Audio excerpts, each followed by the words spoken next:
Salut YouTube, on se retrouve pour la lecture du chapitre, je crois que c'est 231 de Chainsaw Man.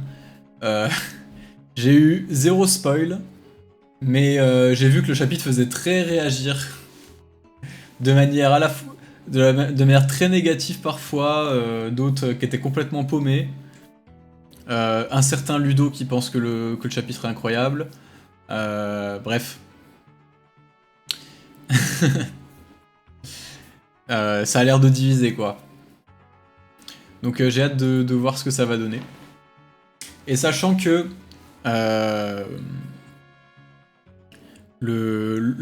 sachant qu'on a eu l'annonce que Chainsaw Man partie 2 en tout cas se terminera dans un chapitre. Genre, et ce chapitre est l'avant-dernier. Donc voilà. Euh, donc voilà, c'est ça fait beaucoup comme annonce et j'ai aucune idée de ce que ça va donner. Donc non, il n'y a pas eu d'annonce de partie 3. Hein. Et en vrai, je pense qu'il y a peu de chances qu'il y en ait parce que Fujimoto, déjà de base, je sais même pas s'il refera un manga parce qu'elle avait l'air d'être un peu saoulée. Euh, mais bon, on verra. Aucune info sur le 232 non plus. Je sais même pas quand est-ce qu'il sort d'ailleurs, hein. J'ai pas regardé vu que c'est annoncé à la fin du chapitre. Euh...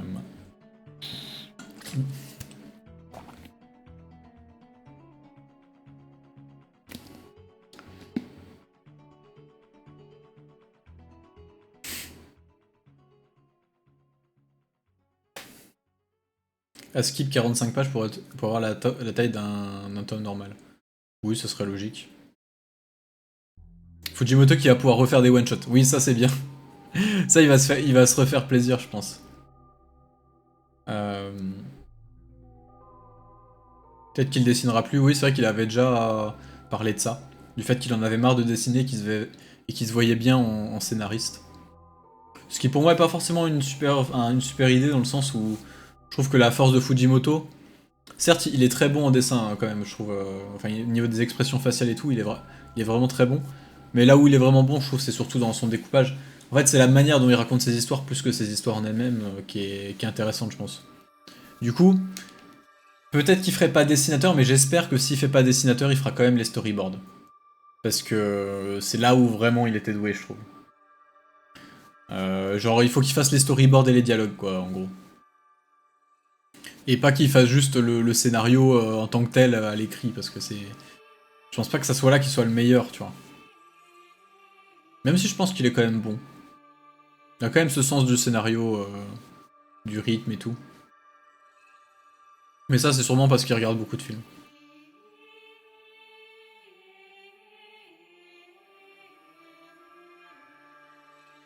S'il n'y a pas de partiture, il restera bien trop de points d'intrigue en suspens. Oui, mais c'est pas très grave ça. T'as pas besoin de résoudre toutes tes intrigues et tout sur une œuvre. Des fois, t'as des trucs, des zones qui sont un peu floues, qui sont bien de laisser floues. Et t'es pas non plus obligé de tout régler parce que, bah, quand, genre, tu vois, dans la vie des gens, de manière générale, tu règles pas tout non plus à chaque fois, donc c'est... Bref. Euh... Bref, donc, après, pour l'instant, euh... je parle, mais j'ai toujours pas lu le chapitre, donc en vrai, faut mieux que je lise parce que je sens que je vous réponds sur des trucs, euh... alors que j'ai pas lu le chapitre et je sens que ça va vous donner envie de faire des sous-entendus et tout. Donc, donc je pense que je vais commencer. Je pense que je vais commencer parce que sinon, sinon je vais finir par me faire spoil. Vas-y, je vais changer, je vais foutre la playlist épique dramatique sombre. Merci pour le follow. Je sais pas si c'est vraiment épique dramatique song.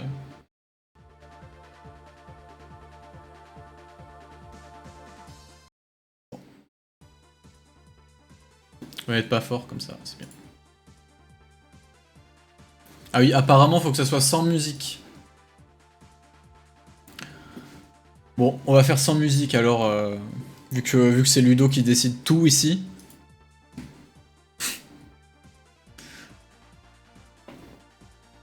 Ok.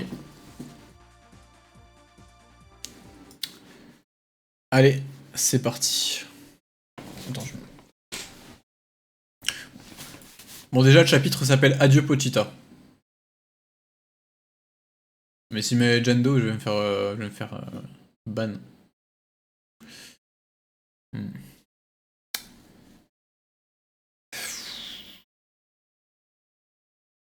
Adieu Pochita. Ok. Pochita, qu'est-ce que tu fiches là? Denji, je crois qu'on s'est fait croquer par des démons. Sérieux? C'est qui? C'est Giga Craignos, ça? Qu'est-ce qu'on va devenir? Notre vie de rêve à tous les deux est terminée, mais au fond, peut-être que c'est peut-être mieux comme ça. Hein? Carrément pas, c'est trop nul. J'étais à deux doigts de tremper mon biscuit, je te signale, et avoir droit à des bisous pleins de smack à l'infini. C'est un mal pour un bien, Denji. De quoi? Quand tu t'es construit une précieuse famille, même en allant à l'école comme tu le désirais tant, et puis même quand Asa et toi vous êtes enfin compris, tu n'étais pas vraiment heureux, je me trompe. C'est triste, mais je sais qu'au fond tu le sais aussi. Tu le sais toi aussi. C'est en ayant faim, en souffrant, en combattant les démons que tu mangeais du pain moisi à l'abri d'une cabane pourrie que tu étais le plus épanoui. Toi, Denji, tu es incapable de trouver le paradis ailleurs qu'en enfer. Tu as toujours eu le pire, mais le plus génial des cerveaux.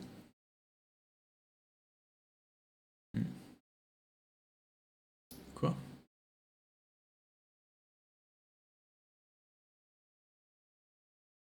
Ah, le vrai Chainsaw Man qui fait un câlin à Denji.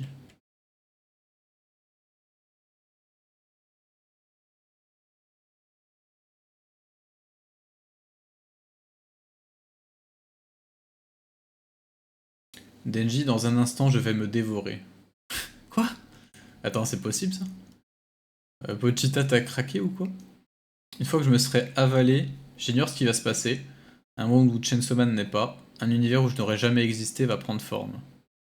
C'est trop naze cette idée, je veux pas d'une vie sans toi, je veux pas d'une vie sans Pochita, moi. Dans un monde sans moi, peut-être que tu pourras rêver plus loin. Depuis que je t'ai rencontré, j'ai rêvé de tous ceux qui me faisaient envie.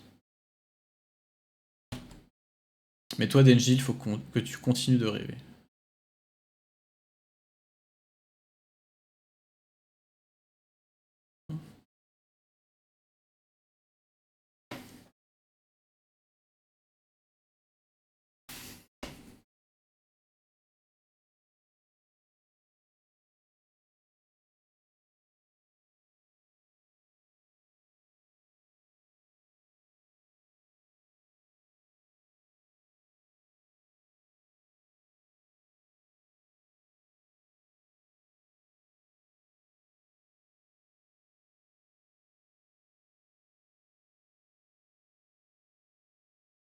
Prochain chapitre dans 2 semaines.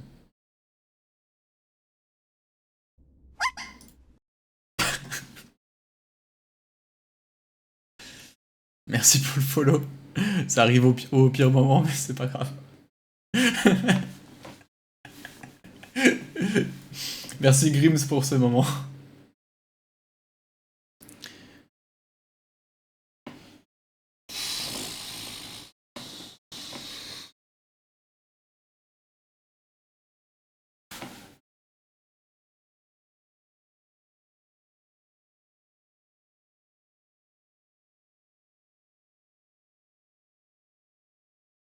C'est la maison que Denji avait au chapitre 1. Putain, ok, ouais, j'avais pas capté ça.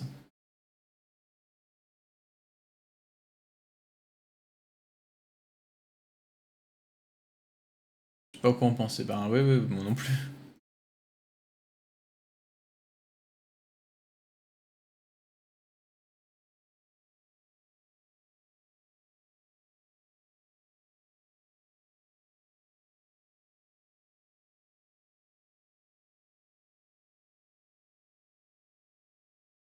Hmm.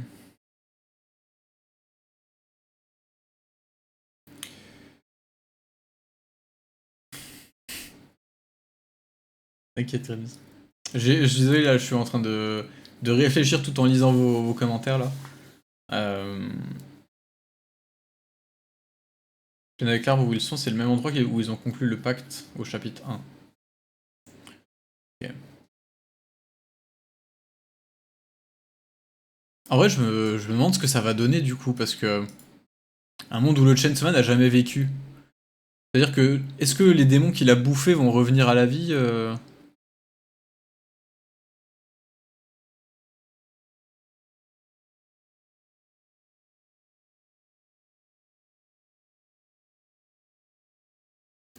Mais c'est vrai quoi, attends, mais du coup, attends.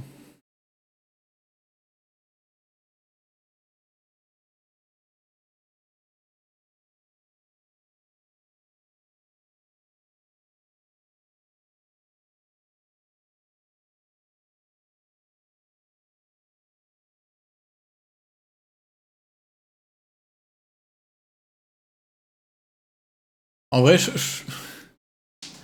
franchement, je limite, je sais pas ce que je pourrais dire. Je pense que vraiment, faut attendre le dernier chapitre. Hein.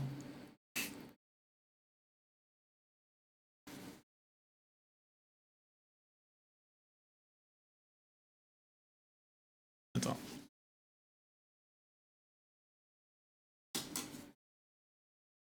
Mais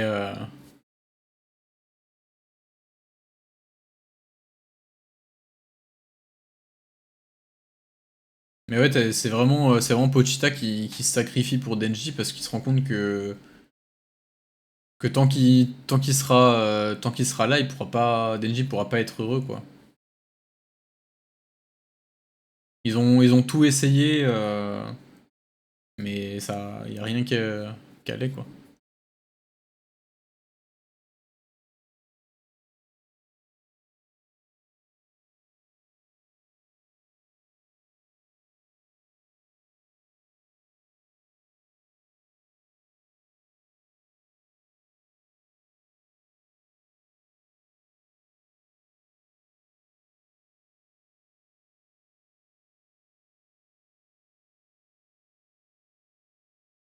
Oui, la théorie de Chainsaw Man comme préquel de Fire Punch, c'est une théorie à la con. Hein. En vrai, oubliez ça. Ce serait pas ouf. Et ça a aucun intérêt en soi d'ailleurs. Enfin, bref. Ça annule l'intérêt de Makima et tous les événements de la partie 2, ça laisse aussi des intrigues en plan. Oh, bon, ça on s'en fout. Tu sais, on s'en fout. Tu sais, genre les intrigues, quand tu lances des intrigues, elles ont pas intérêt à être toutes, à être toutes remplies, tu vois. On s'en fout de ça. Tiens, je vais remettre la musique.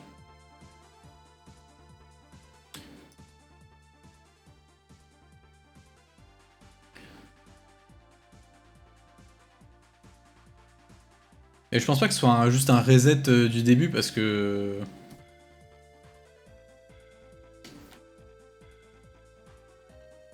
Ouais, je sais pas.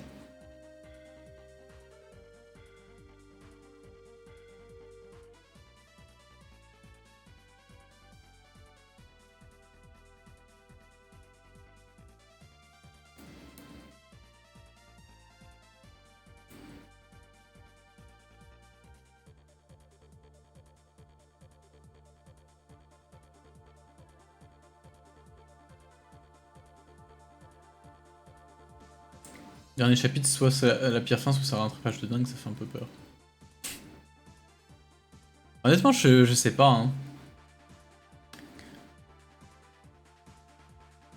Franchement, j'ai vraiment hâte de voir le prochain chapitre. Pour le coup, je suis vraiment hypé.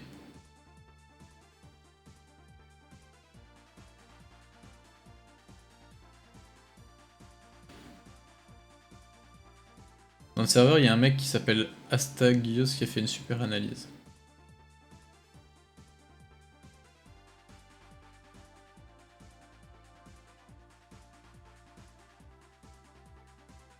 Bah, attends, au pire, je vais aller lire ça.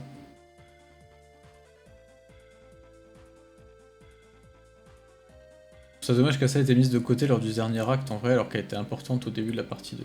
En vrai, elle a pas été tant mise que ça de côté, tu vois, genre. Juste, tout a été un peu résolu quand il y a eu la discussion entre Denji, Denji jeune et Asa, tu vois. Avec ce truc-là de. Ouais, t'inquiète, moi aussi j'ai tué mon père, tu vois. Euh, Genre ça faisait partie de l'acte final, c'était dans le combat contre Yoru. Après, est-ce que... Ouais, je sais pas ce que... Je sais pas si on va la revoir dans le dernier chapitre, du coup.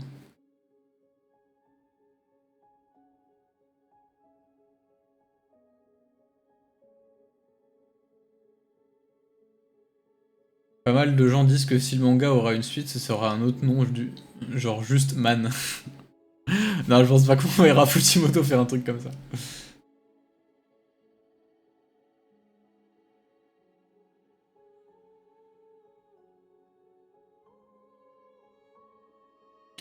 C'est vrai que le chapitre peut faire un peu ce truc-là de j'ai vraiment envie de tout jeter à la poubelle d'un coup.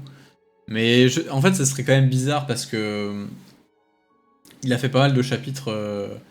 Avant ça, il a fait pas mal de chapitres. Comment? Où il a rallongé, pas pour rien, tu vois, on a vu que ça avait un intérêt et tout. Mais pas non plus de fou.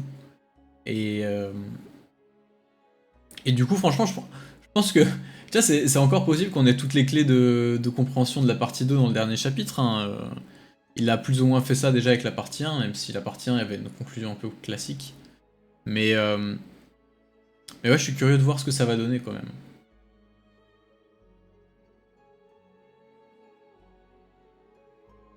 Perso, je fais confiance. Bah, ouais, perso, moi je sais toujours pas quoi en penser. Parce que d'un autre côté, tu vois, il y a une part de. En fait, tu vois, moi il y a deux trucs qui me perturbent. C'est déjà, Fujimoto avant il s'est jamais foiré sur une fin de manga.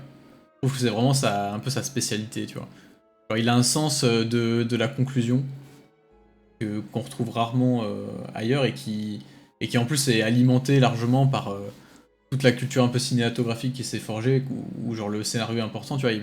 Il a eu toujours eu ce délire-là où il avait dit une fois, par exemple, quand il écrivait Fire Punch, que qu'il kiffait le cinéma coréen, parce que dans le cinéma coréen, tu savais jamais vraiment vers où l'histoire te menait avant la fin, tu vois, genre... Enfin, pas dans tous les films coréens, tu vois, mais il y a souvent ce truc-là de...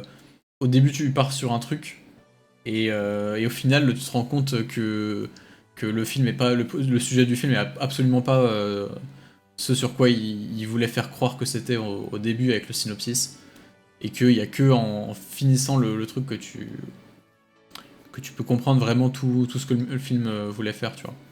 Il avait pris avec l'exemple de The Chaser. Mais, euh, mais du coup, ouais, et vu qu'il a jamais raté une fin, entre guillemets, je me demande. Enfin, je vois mal comment il pourrait se foirer, en fait. Euh, mais d'un autre côté, il y a aussi la part de moi qui me dit, bah, en vrai, il y a quand même moyen qu'il en ait marre, mais complètement marre de la partie 2. Du coup, qu'est-ce que c'est la raison, tu vois? Euh, Parce qu'il a déjà annoncé il y a longtemps en plus, hein, qu'il en avait marre de dessiner et tout, qu'il voulait arrêter le manga, faire que scénariste et tout. Donc, et on l'a vu, il y a eu pas mal de débats là-dessus, tu vois, sur la qualité des dessins qui diminuait de chapitre en chapitre. Euh, Même si, bon, ça en vrai, je pense que ça peut être une forme de lassitude, mais ça peut être aussi une forme de. Presque de burn-out, ou enfin de fatigue de manière générale, parce que le rythme hebdomadaire, même s'il faisait des chapitres de 15 pages ou qu'il faisait des fois des pauses de 2 semaines, ça reste un rythme insoutenable, quoi. Donc,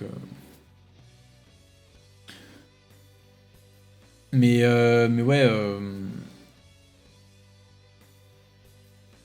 à voir. À voir si c'est un truc en mode fuck off, j'en ai marre et tout, j'arrête tout, et j'en ai rien à branler. Ou si vraiment il va nous foutre un coup de génie d'un coup sur le dernier chapitre et tout.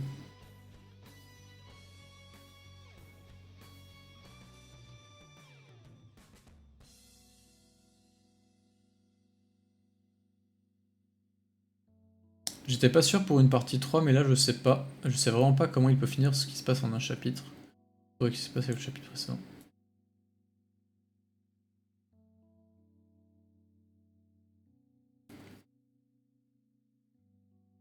Une intrigue sans aboutissement? Mais tu sais que faire des intrigues sans aboutissement, c'est quelque chose d'assez courant, hein.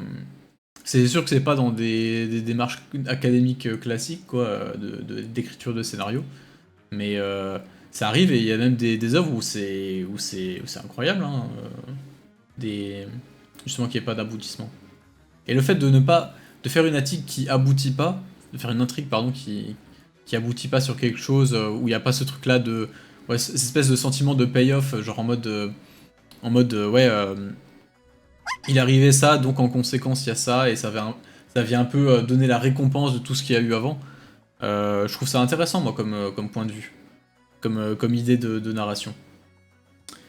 Donc et tu vois en vrai Fire Punch il y avait un peu ce truc là. Même si quand même Fire Punch il y a eu une fin qui est incroyable et qui un peu vient faire une espèce de grande conclusion, etc. Fire Punch c'est un peu une suite d'intrigues qui s'arrêtent de façon abrupte pour passer à complètement autre chose tout le temps, tu vois, constamment. Et ça reste génial parce que tu vois, t'as ce côté un peu chaotique de la vie de manière générale qui est présenté, où tu te dis, ben c'est pas, en fait ça se passe pas comme dans les films, où genre ta vie c'est pas un truc en trois actes, tu vois, avec les péripéties, tu vois, l'élément déclencheur, les péripéties, le climax, tout ça, tu vois. C'est souvent un espèce de truc chaotique où d'un coup tu veux faire un truc et en fait petit à petit ton objectif change parce que ben t'évolues de manière imprévisible, enfin tu vois genre bref. Je pense qu'une partie 3 est probable. En vrai je pense pas. Je pense pas. La frustration n'est pas forcément une mauvaise chose. Bah oui, oui c'est clair. Qu'est-ce qu'il aura raconté dans une partie 3? Mais tu vois, qu'est-ce qu'il avait à raconter dans une partie 2 déjà? La conclusion de la partie 1 était très bien, hein. On aurait très bien pu s'arrêter là. Juste, c'est à continuer parce qu'à mon avis, on a dû lui mettre. On a dû lui dire regarde, ton truc est en train de marcher, donc fais-nous une partie 2 parce que l'oseille. Mais je pense qu'il aime bien. Enfin, il a fait la partie 2 parce qu'aussi il avait des idées, tout simplement. Il aurait très bien pu ne pas la faire, hein. Et en vrai, tant qu'il a des idées. Tu sais, il pourrait faire 85 parties de Chainsaw Man tant qu'il a des idées, hein. Ça serait pas un problème, hein. Tu regardes Jojo. De base, à la fin de la partie 2 de Jojo, t'avais pas forcément envie qu'il y ait une partie 3, tu vois. Genre c'était très bien que ça se termine comme ça. Au final, maintenant, il y a 9 parties. Tu peux faire des trucs à l'infini, quoi, dans un même univers.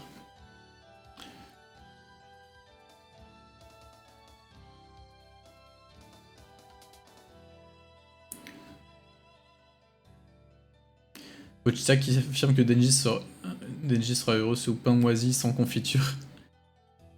C'est un peu la reine qui affirme que Ymir était heureux sous l'esclavage.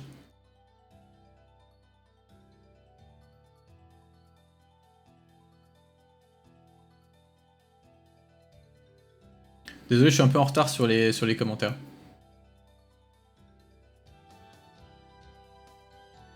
Bonsoir Cyclano. T'as peut-être écrit ce message il y a une demi-heure, mais t'inquiète.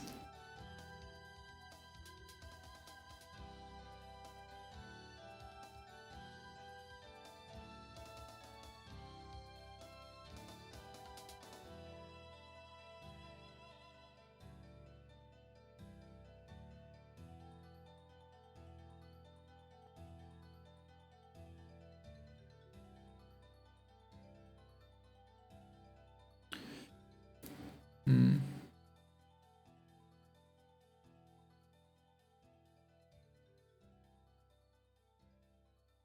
Qualité de dessin, perso, c'est le reproche de la partie 2. À partir du Fall Devil Arc, ça devient vraiment moins bien. Mais bon, on peut pas tout mettre sur le dos d'un mec sûrement en burn-out qui en a explicitement marre de dessiner. Ouais, bah oui, c'est un peu ça. Et si la fin était juste un coup marketing? Non, ça je pense pas. Généralement, ça arrive pas souvent des trucs comme ça. Merci pour le follow. T'as des exemples de fins sans aboutissement? Après, ça dépend ce que t'appelles un aboutissement, mais tu vois, Fire Punch. Oui, si en vrai, Fire Punch avait quand même un aboutissement derrière. Tu vois, mais des fois, il y a des fins. Je sais pas si on peut vraiment dire que c'est sans aboutissement. Mais tu vois, par exemple, tu prends l'ère des cristaux. L'ère des cristaux, la fin, elle est assez particulière quand même. Même la façon dont ça se déroule, tu vois, t'avais un peu toute cette intrigue-là qui était un peu montée, où genre, en gros, on t'a un peu fait le truc classique de, ouais, il y aura une fin avec un espèce de boss final, etc. Enfin, tu vois, il y a des ennemis qui sont identifiés de manière très claire, qui sont la source de tous les maux, tu vois, en apparence. Et mais au final, même 3 tomes avant la fin, c'était plus du tout ça, quoi.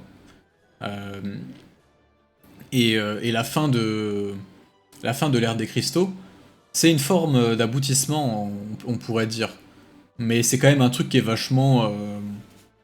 Enfin, c'était pas du tout ce que le manga te faisait pressentir à la base. Genre, ça part dans des délires un peu plus philosophiques sur ce qu'est la vie en soi, sur le fait qu'elle se répète indéfiniment, etc. Mais ce qui est pas du tout vraiment le truc de base. Et je veux dire, à aucun moment tu peux t'attendre à ce qu'il y ait ça comme fin. Euh, donc, est-ce que c'est vraiment un aboutissement? Je sais pas vraiment.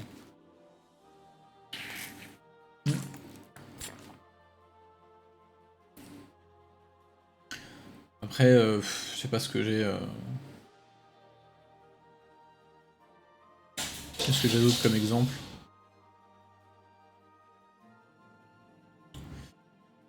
Euh... Gantz, c'est pareil, il y a tellement de trucs pas abordés. Ouais, mais tu vois, Gantz, encore, c'était pas très grave, je trouvais. Genre, il y a des trucs qui sont pas abordés, qui sont laissés flous exprès, mais qui sont pas forcément mauvais parce que, en fait, c'est le feu de l'action qui fait que ben, tu sais pas tout. Genre, parce que tu te mets à la hauteur des personnages qui sont assez humains et qui sont pris dans un bordel monstre dont tu comprends vite fait les contours, mais pas les détails, quoi. Et si tu veux, c'est normal qu'il y ait plein de zones de flou parce que bah, t'as pas de narrateur omniscient qui vient tout expliquer, quoi. Parce que c'est écrit de manière entre gros guillemets réaliste, tu vois. Euh, et du coup, t'es à hauteur de personnage et t'as pas un narrateur qui va leur expliquer le pourquoi du comment de ce qu'ils prennent dans la gueule. Je trouve ça assez bien comme façon de faire d'ailleurs. Alors, après, oui, ok, c'est frustrant quand t'es habitué à des formes de narration très classiques où on t'explique tout, etc. Mais bon, honnêtement, c'est ce genre de narration où t'as plein de zones floues, c'est pas un truc qui me chagrine, hein, je trouve ça même bien. Tu peux y insérer tes propres interprétations, etc. Comme fin sans aboutissement, bah pareil, on peut parler du. Ça, si tu voulais, il y a un manga qui est un peu le cheat code quand tu veux parler de narration pas très classique, c'est Blame. Blame. Bon, déjà, si quelqu'un a compris quoi que ce soit à ce manga, faites-moi signe. En vrai, je dis ça, mais si il y a quand même une histoire dans Blame et tout.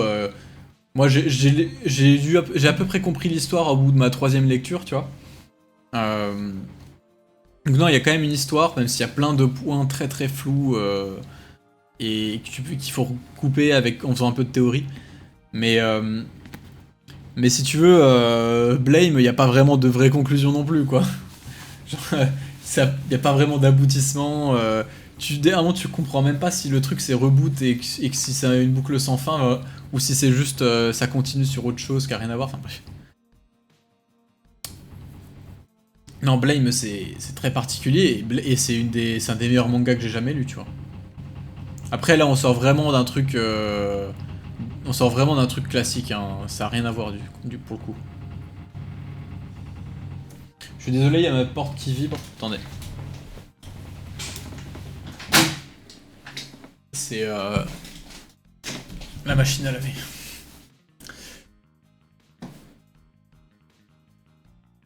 Et c'est vrai que Fire Punch il est allé au bout du bout, hein, ça c'est sûr.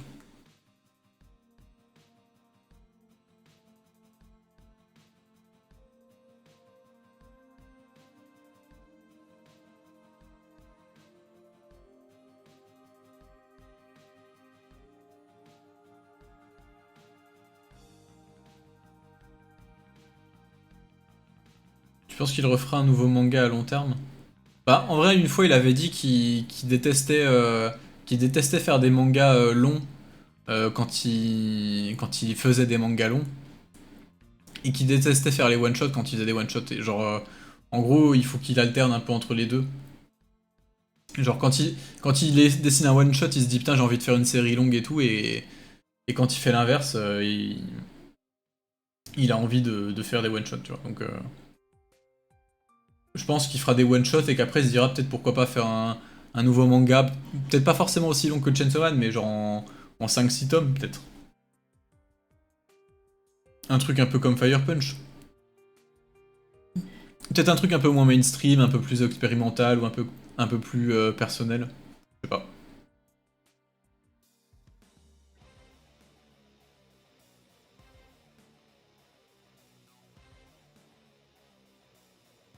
Ouais, j'accélère un peu dans les commentaires. Un sans aboutissement, genre Girls Last Tour. J'ai pas encore lu Girls Last Tour. J'ai lu un tome, mais il faudra que je lise le reste.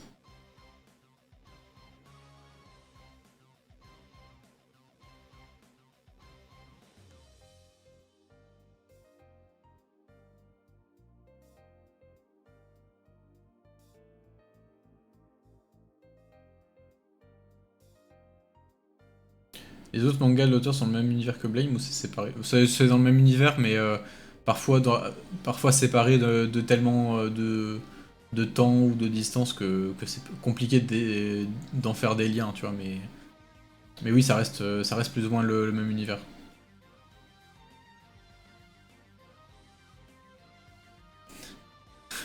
Blame, ça lâche quand même des 2 244 096 heures plus tard.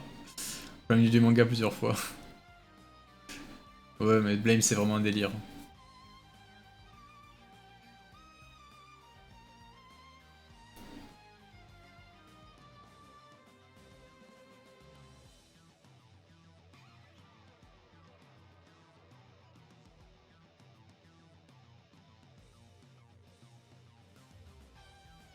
C'est vrai, les rumeurs selon lesquelles Fujimoto voulait faire un manga de romance. Bon, en vrai, c'est un peu la partie 2, hein.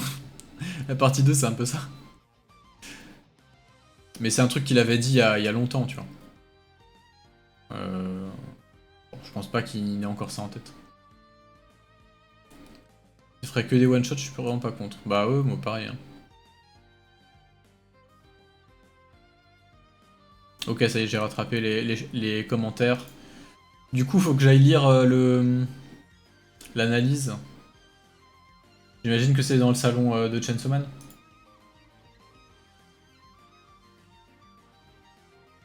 Toc toc toc toc.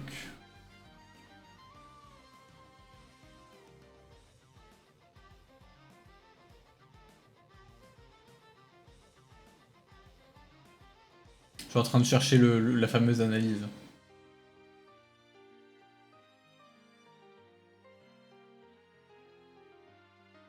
Ce chapitre 231 est l'un des meilleurs de Chainsaw Man. Je ressens juste pas la sensation de faim. Je ressentais vers la fin de la partie 1. Hmm.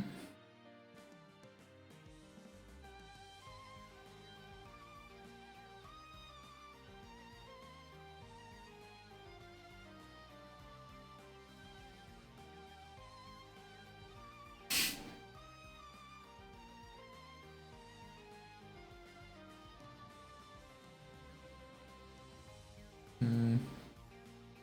Y'a pas quelqu'un qui peut m'envoyer un lien du commentaire parce que je suis en train de remonter là, c'est long.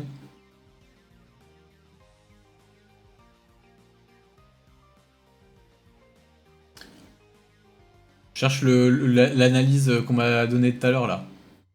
De je sais plus qui, de Astagios.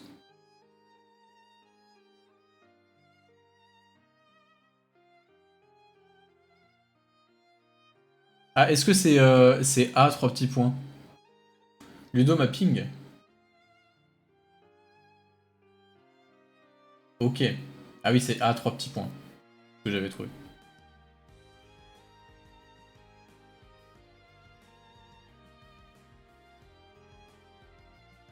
Alors, je vais tout lire depuis. Tiens, ça fera un peu la pub du Serve aussi, ça d'ailleurs. Euh, Hop. Ok. Attends, je vais zoomer un peu.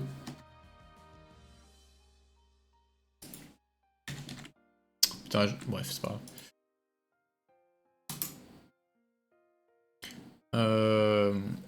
Sordida, du coup, qui est un hater de Chainsaw Man depuis 1 an, qui disait que le chapitre révélait un peu l'intention derrière la partie 2. En gros, toute la narration, c'est que ça fait que se répéter. Tous les personnages qui mènent à rien, au final, c'était vraiment ça que voulait raconter Chainsaw Man partie 2, une œuvre qui finit par se dévorer d'elle-même par son manque de sens. Et Astagios, du coup, qui répondait: c'est pire que de la répétition, la partie 2, c'est la descente aux enfers d'un gamin abandonné. Dans la partie 1, Denji est seul et trouve une figure d'autorité en Makima qui se révèle malsaine et traumatisante. Là où il aspire à une famille et des rêves simples d'ado, il finit brisé, doit apprendre à se reconstruire seul. Le génie de la partie 2 commence parfaitement pour lui. Le génie, c'est que la partie 2 commence parfaitement pour lui. Il a réussi à se construire une famille grâce à Nayuta, à faire le deuil de ses amis, à aller à l'école, à vivre sa meilleure vie de Chainsaw Man. Et toutes ces choses, il va les perdre une par une. Mais cette fois, à cause de ses propres mauvais choix, son trauma le pousse vers une hypersexualité et un besoin d'attention terrible, qui se traduit par la volonté de tout abandonner et de ne devenir que le Chainsaw Man. On le voit bien quand sa maison brûle et qu'il rit parce qu'il peut à nouveau se transformer. Quand il va au Soapland au lieu de chercher Nayuta. Ou le pire du pire, quand dans le monde du vieillissement, il abandonne Nayuta en disant qu'il pourra toujours retrouver une autre famille. Ces différents traumas l'empêchent de vivre une vie normale, et il finit la partie encore plus seul que le début de la partie 1. C'est pour ça que je déteste les gens qui se plaignent que Denji n'évolue pas dans la partie 2. Si, il évolue, il fait que ça même, mais il évolue négativement et devient de plus en plus mauvais. Ça, les gens ont du mal à l'accepter parce qu'ils ont l'habitude des héros shonen qui se relèvent, et que la fin de la partie 1 donnait une lueur d'espoir. Voilà. Voilà. Mais effectivement, c'est vrai que c'est assez juste comme analyse. Le truc, c'est que c'est quand même sacrément cynique, quoi. C'est vraiment... L'histoire est vraiment triste de fou, genre... C'est d'une tristesse...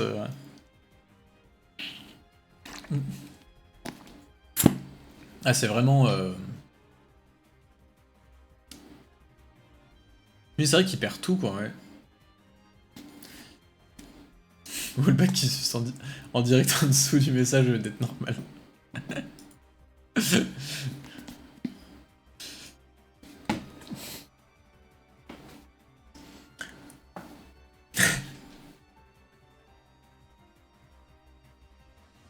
Dis-lui tout qui épingle. Bref. Non, oui, c'est pas faux, c'est pas faux. Faut vraiment que je relise toute la partie 2 et puis qu'on attende de voir ce dernier chapitre. Mais je pense que je vais relire toute la partie 2 avant de relire le dernier chapitre. Donc j'ai 2 semaines pour la relire, je pense que je vais en profiter pour prendre des screens et tout pour une éventuelle vidéo. Mais il faut que je me rafraîchisse un peu tout ce que j'avais dedans.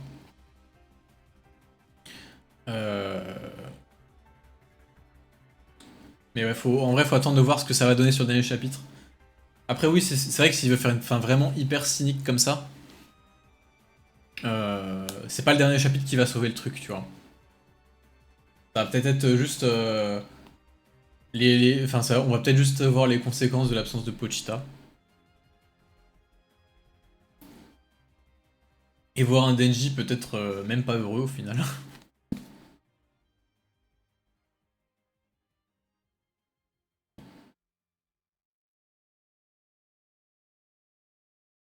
Moi, le point culminant de la partie 2, c'est que les deux héros rient ensemble sur le fait qu'ils ont tous les deux tué leur daron. J'avais compris que ça finirait pas bien.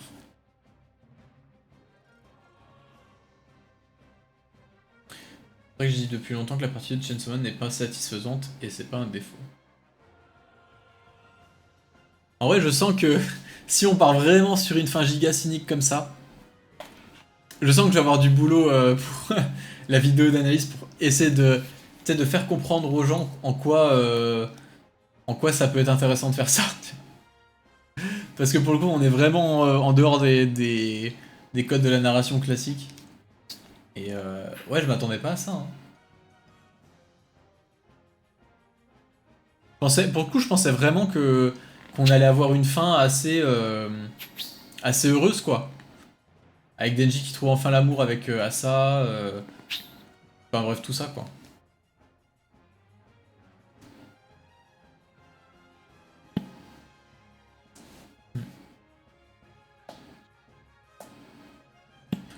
Mais en vrai, c'est même pire qu'une fin à la Devilman, presque.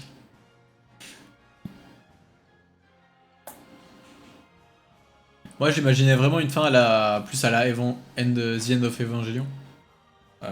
Avec Asa et Denji qui se retrouvent un peu tout seuls à la fin, quoi.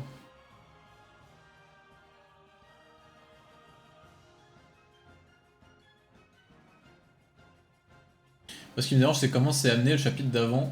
À peine ça se battait contre des insectes qui venaient d'être introduits. Bah ouais, mais dans un sens, genre, c'était déjà un peu finito, tu vois. Ils allaient se faire défoncer par les trucs et tout. Et en soi, on peut même se dire que Pochita, en se dévorant lui-même, il a empêché Denji de se faire démarrer par tous les démons insectes. Tu vois. Se faire démarrer sans fin d'ailleurs, parce que, ben, littéralement, il aurait même pas pu mourir, tu vois. Ça aurait été un espèce de truc affreux, tu vois. En un sens, je sais pas ce que ça sera les conséquences de la disparition complète de Pochita, mais en un sens, ça va peut-être enfin, régler tous les problèmes qu'on avait actuellement qui foutaient enfin, qui faisaient que le monde n'avait aucun sens. Bref, je sais pas. C'est vraiment difficile de savoir ce que ça va donner.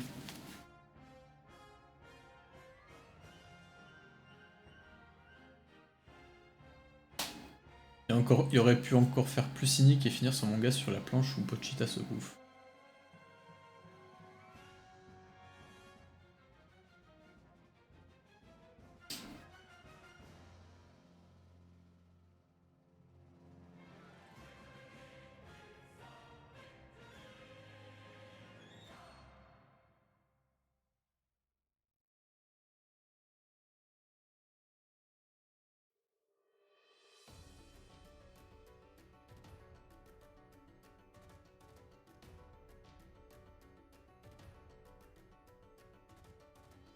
Après, il peut toujours faire partie 1 découverte du monde et trauma, partie 2 descente aux enfers et partie 3 potentielle rédemption en mode arc de la ferme.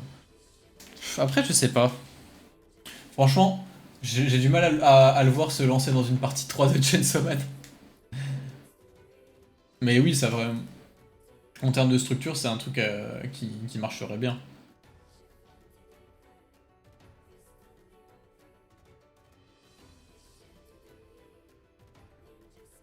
Et la mort a toujours disparu sans Pochita. Bah justement, c'est un peu ça la question.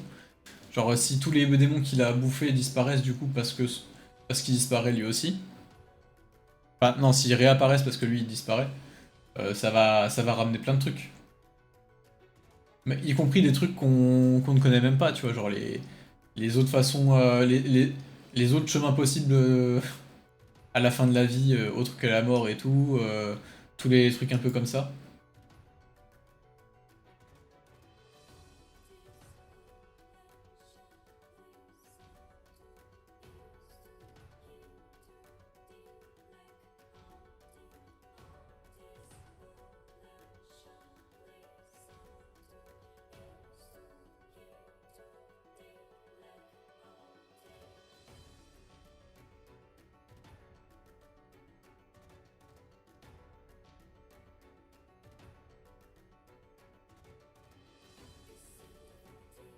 Ce que je comprends pas, c'est que tout le monde est choqué de la fin Rush, mais ils étaient où les gens pour s'énerver sur la fin de Vinland Saga? Mais il y a vraiment des gens qui se sont énervés sur la fin de Vinland Saga, hein. Et alors qu'elle est très bien la fin de Vinland Saga. Mais vous savez quand Chainsaw Man aussi, en vrai, la fin était vécu comme un truc très bref. La partie 1, je veux dire. Les gens, quand il y a eu l'annonce de ouais, le Chainsaw Man se termine bientôt, là, personne savait comment il allait faire pour conclure, hein. C'est pas la première fois qu'il nous fait le coup. Mais là, c'est quand même un niveau au-dessus, hein. Parce que autant on savait pas comment. Je crois que c'était l'annonce du dernier tome qu'il y avait eu avec Chainsaw Man. Personne savait comment il allait pouvoir conclure en un seul tome. Mais, euh, mais là, oui, en un chapitre.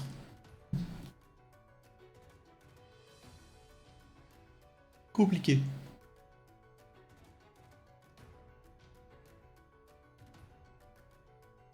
D'ailleurs, dans le côté partie de Cynic, il y a toujours le moment où les vieux du gouvernement japonais voulaient tuer 10 000 enfants et que tout le monde trouve ça ok. Ils ont jamais été punis pour ça. Oui, mais de toute façon, ça c'est vraiment très cynique, mais c'est un peu toujours le cas dans les mangas de Fujimoto. Enfin, même dans Chainsaw Man tout court. Euh, on te montre très bien que tout ce qui est gouvernement et tout, c'est assez. C'est montré assez cynique, tu vois. C'est vraiment des gens qui prennent des décisions catastrophiques et qui en essuient jamais les conséquences, quoi.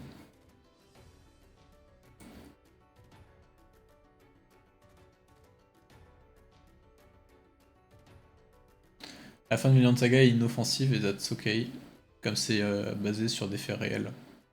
Un manque des détails. Comment Thorfilm exactement est reparti. Oui, bah en fait, la fin de Vinland Saga, il y a des trucs à dire quand même hein, dessus. Mais moi, je l'aime bien. Je l'aime même beaucoup, je pense.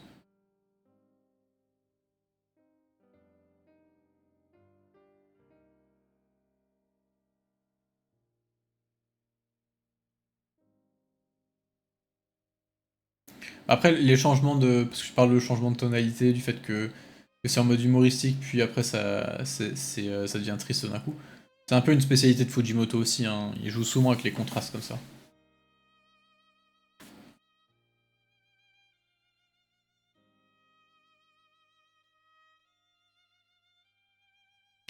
Bah pour l'instant, j'ai pas spécialement de vidéo de prévu, mais je pense que celle sur la partie 2, je vais bosser assez vite dessus, hein.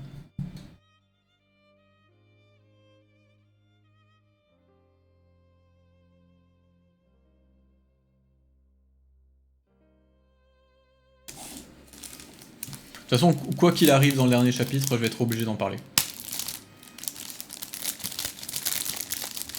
Ça fait trop longtemps qu'on suit Chainsaw Man pour ça.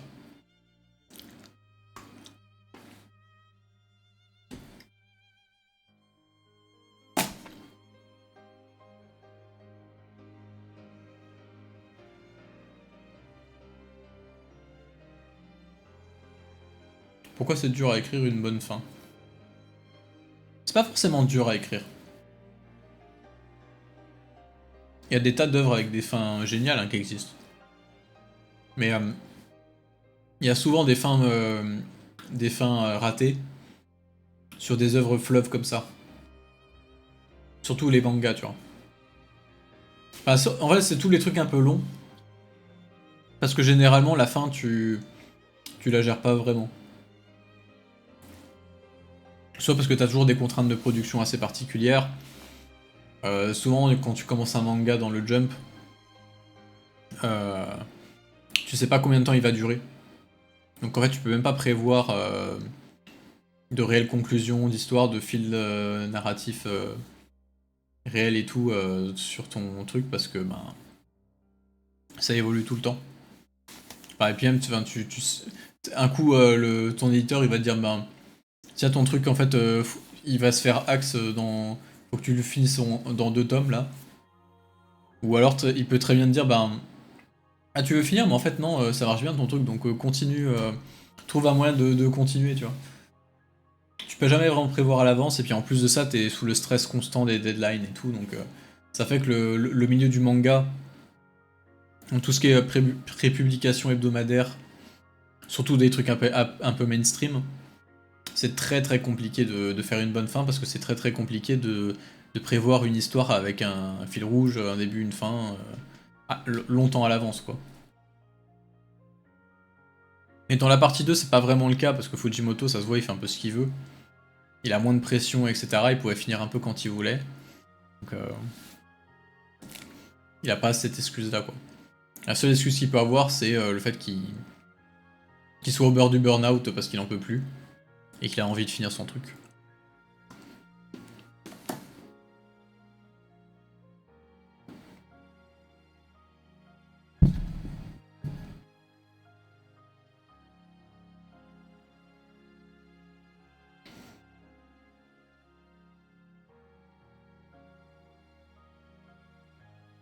La partie 2, elle a été annoncée juste après la fin de la partie 1. Quand le dernier chapitre est sorti.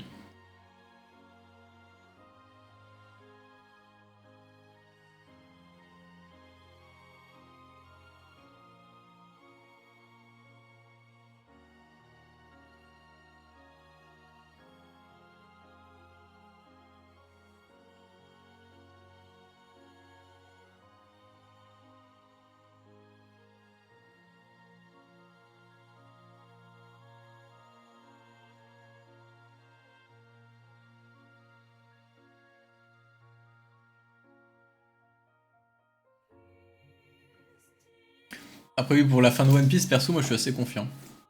Je pense que ça fait partie des rares fins de manga très très longs qui seront satisfaisantes. Je pense que pour le coup, Oda c'est vraiment un gars qui avait son histoire de... Enfin, qui a énormément rallongé son histoire parce que, ben, au fil du temps, il improvise. Euh, il rajoute plein de trucs, plein de sous-intrigues et tout, mais je pense quand même que depuis le début, le grand fil rouge de son histoire était bien réfléchi.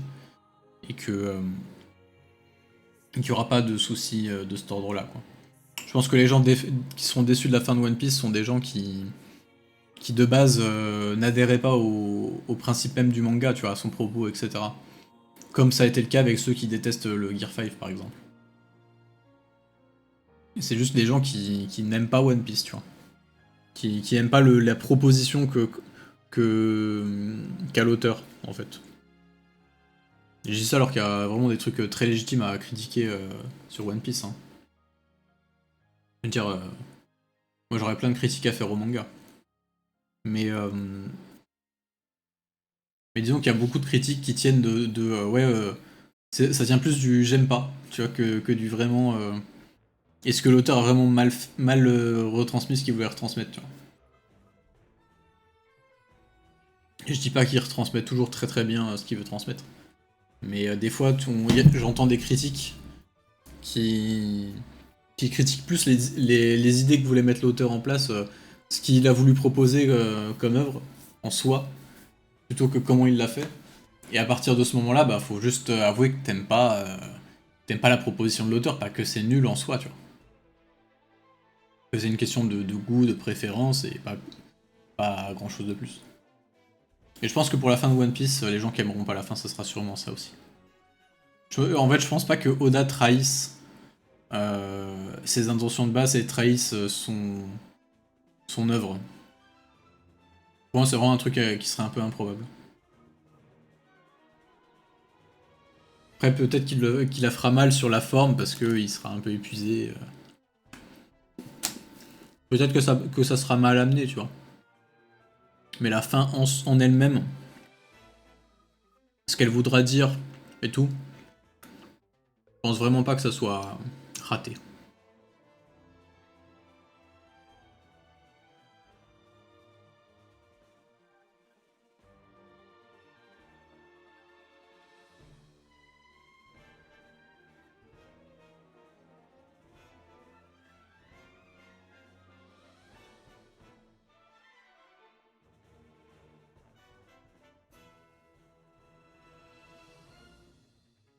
Ah, Hiraoki Samurai, il aime pas l'habitant de l'infini. C'est marrant ça. Mais oui, je pense qu'il y a il y a un peu de ça aussi. Ça arrive souvent à des auteurs qui font un truc, qui ont un succès fou, que genre le truc en question, vu qu'il est un peu mainstream, tu vois, ils font un peu des compromis et ils se mainstreamisent, ils font des trucs qui sont un peu moins personnels, tu vois, et qui finissent un peu par détester parce que c'est trop classique. Et qu'après ils se mettent à faire des trucs vraiment très très personnels. parfois un peu perché, parfois un peu expérimental et tout ça, et que ça marche jamais, que personne n'en parle, et que ça les saoule, tu vois. Je pense qu'il y a un peu de ça aussi pour Inoue avec Vagabond. Le fait qu'il a arrêté et tout, c'est parce il commençait à en avoir marre de ce qu'il faisait. Je pense qu'il y a un peu un truc comme ça aussi. Il l'avait dit un peu en interview qu'il en avait un peu envie de faire le. J'en ai parlé dans la vidéo sur Vagabond d'ailleurs. Il en avait, en gros, il a plus ou moins dit qu'il en avait marre de faire le prover en faisant un manga ultra bien dessiné et tout, qui adapte l'un des romans les plus connus de l'histoire du Japon. Genre c'est vraiment un projet de prover un peu, tu vois. C'est comme si nous, un mec se disait tiens, je vais faire une BD sur Les Misérables de Victor Hugo, où genre chaque page, il y aura des milliers de détails dedans, tu vois. C'est vraiment un projet de prover. Donc, et il disait qu'il était un peu revenu de ça. Donc je me dis que c'est peut-être pour ça aussi qu'il a mis en pause son manga. Je sais pas. C'est une pure théorie de ma part, hein, mais ça me semblait cohérent. Mais j'en parle un peu mieux dans la vidéo sur Vagabond, donc au pire, allez la voir. Même si elle fait 1 h 30, c'est vers la fin que je raconte ça. Dans les dernières parties, je crois. Partie 9 ou 10, je sais plus. Il y a des gens qui pensent que la partie 2 s'est fait taxer.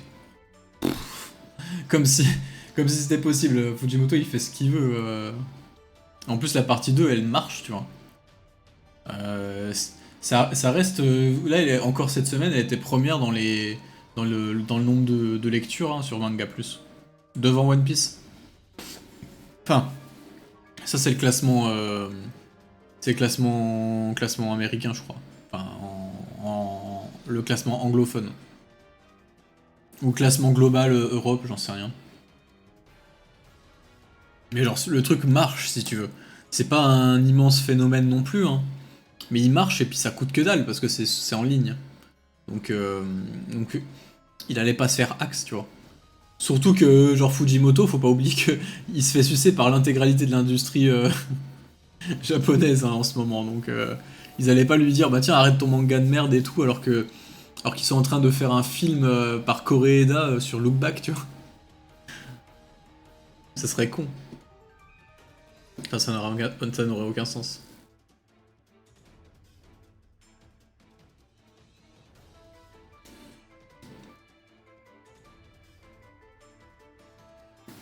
Oui, après, c'est vrai qu'il peut faire une partie 3 sans être le dessinateur.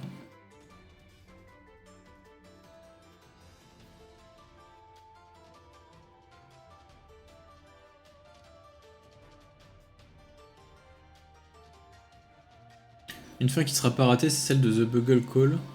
Ça dure depuis des années, personne lit ça, même l'auteur il sait pas pourquoi il est encore publié. Du coup il prend tout son temps, c'est exceptionnel, pour moi le meilleur manga type shonen seinen en cours actuellement. J'espère un jour une petite lecture en live.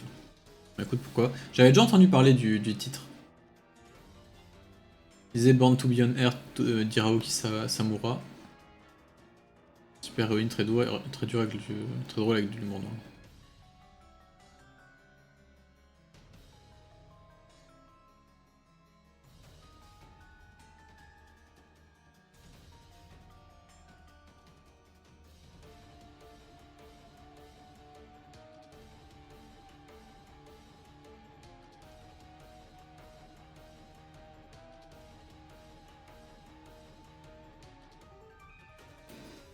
Ah la chasse au trésor IRL de... Je trouve ça un peu con parce que ça va vite être trouvé et c'est un peu un délire pour des riches quoi. Il y a que des riches qui pourront se payer un sous-marin pour aller chercher le truc sous l'eau. Mais bon. Et si vraiment ils le trouvent, ils vont juste spoiler des gens et tout, c'est un peu cool.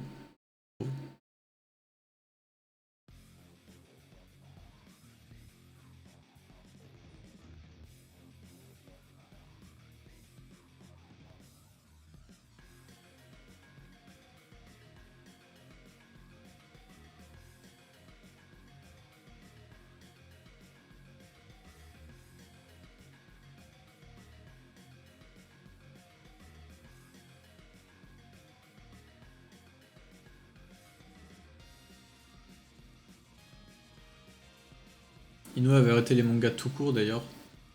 Il avait juste repris Real parce que c'est plus intime pour lui. Mais, oui, mais justement, je pense qu'il a fait une grande pause et après il a voulu reprendre Real parce que, genre, je pense qu'il se retrouvait plus dans Real, qui était un truc beaucoup plus intime et qui pour lui avait plus d'importance parce que ça parlait d'handicap, etc. Que dans un truc comme Vagabond qui voyait presque comme un truc de prouveur, je pense. C'est un peu l'impression qu'il me donne, moi. Et genre, c'est assez marrant parce que t'as l'évolution du personnage de Vagabond qui va de pair avec ça, tu vois. Avec un personnage qui de base voulait vraiment être le plus fort et tout, et voulait surtout qu'on sache qu'il était le plus fort, et qui petit à petit se rend compte que ça veut rien dire, que ça sert à rien, et que vivre selon la façon dont les autres te perçoivent, ça n'a pas de sens, quoi. Et du coup, que ça servait à rien de vouloir prouver constamment qu'on était le meilleur par rapport aux autres. Et tu vois, j'ai l'impression qu'Inoue, en arrêtant Vagabond, il se met d'accord avec son personnage en mode bah, j'ai pas besoin de prouver que je suis le meilleur dessinateur au monde en continuant Vagabond, donc je vais faire Réal qui pour moi est plus important, plus intime, etc. Comme s'il avait arrêté de dessiner pour, pour prouver, mais qu'il dessinait vraiment pour lui quoi, en faisant Réal. Bref. C'est une théorie, c'est juste une théorie. Hein. Je veux pas non plus faire me mettre à sa place, commencer à faire de la psychologie de comptoir, mais.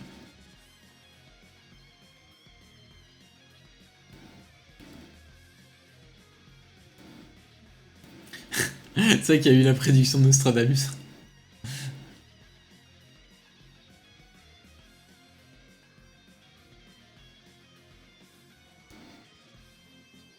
En termes de fin réussie, Pandora Hearts, ça se pose là aussi. Ah ouais, ça c'est clair. Pandora Hearts, wow. En termes de maîtrise de scénario, c'est ça, c'est quand même un sacré morceau. Hein. C'est une des meilleures fins que je connaisse, je pense.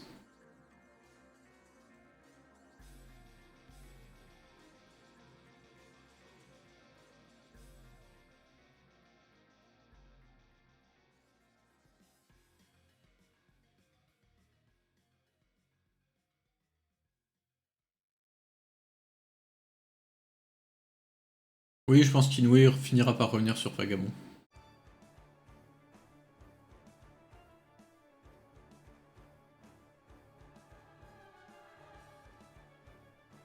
Je parlais de Pandora Hearts, Calcifère, Matt Jackil. Mais après, des fins qui sont excellentes, il y en a plein. Hein. De quoi qu'est-ce que j'ai lu récemment? Bah, je vais encore en parler, mais Robin Hobb. Je vous ai saoulé avec ça à chaque live, mais la fin du fou et de l'assassin, qui, euh, qui est la fin du 5ème cycle et qui conclut l'intégralité des 12 000 tomes que compte l'œuvre. Enfin, c'est une fin de fou. Et on était sur une œuvre vraiment très très très très longue. Vraiment très très très très très très longue. Donc conclure une œuvre aussi longue sur une fin aussi satisfaisante et tout, c'est un exploit et elle a réussi, et même plus que réussi parce que la fin est vraiment, vraiment, vraiment géniale quoi. Après c'est du roman, etc. Vous pouvez dire que c'est différent. Mais oui, le contexte est différent aussi de production, je veux dire. Mais quand même, ça se fait.